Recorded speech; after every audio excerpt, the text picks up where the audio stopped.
কতটা ইম্পর্টেন্ট? দেখো, মারাত্মক ইম্পর্টেন্ট। হ্যাঁ, এই যে আমাদের উত্তম কুমার ছিলেন এবং আরো অনেক যারা খুব বড় বড় জায়গায় পৌঁছে গেছে, উত্তম কুমার নায়ক থেকে মহানায়কে পরিণত হয়েছিলেন। তার মধ্যে এই গজকিশোরী যোগ, এই গজকিশোরী যোগটা একটা দুর্লভ যোগ।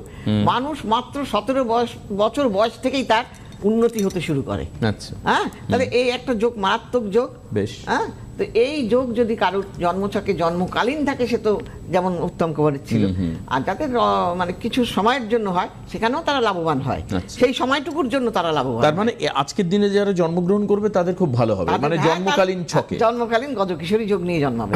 আচ্ছা, হ্যাঁ, মানে সেটা কি কোন কোন দিক থেকে ভালো হয় আর কি, তুমি কি সর্বদিক দেখেছো? থেকে।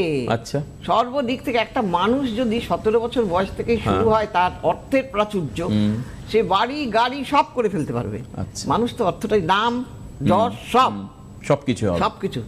কাজেই সেই জন্য এরকম একটা যোগ। তার মানে আজকে যারা জন্মগ্রহণ করছে তারা খুব লাকি, খুব লাকি, খুব লাকি। মানে আজকাল এবং পরশু তুমি বলছো 3 দিনের মধ্যে, মোটামুটি দুদিনের মধ্যে। দুদিনের মধ্যে মিথুন রাশিতে চন্দ্রের যোগ, অর্থাৎ আজকের দিনটা ভালোভাবে মানসিকতা নিয়ে কাজ শুরু করুন। আর যারা যারা সমস্যার মধ্যে রয়েছেন তারাও মাথায় রাখবেন যে আজকের দিনে রেমেডি হলে একটাই চান্স আছে, আজ এবং কাল বিকেল 4টে থেকে অনলাইনে করা। বিকেল 4টে থেকে অনলাইনের জন্য যোগাযোগ করুন। খুব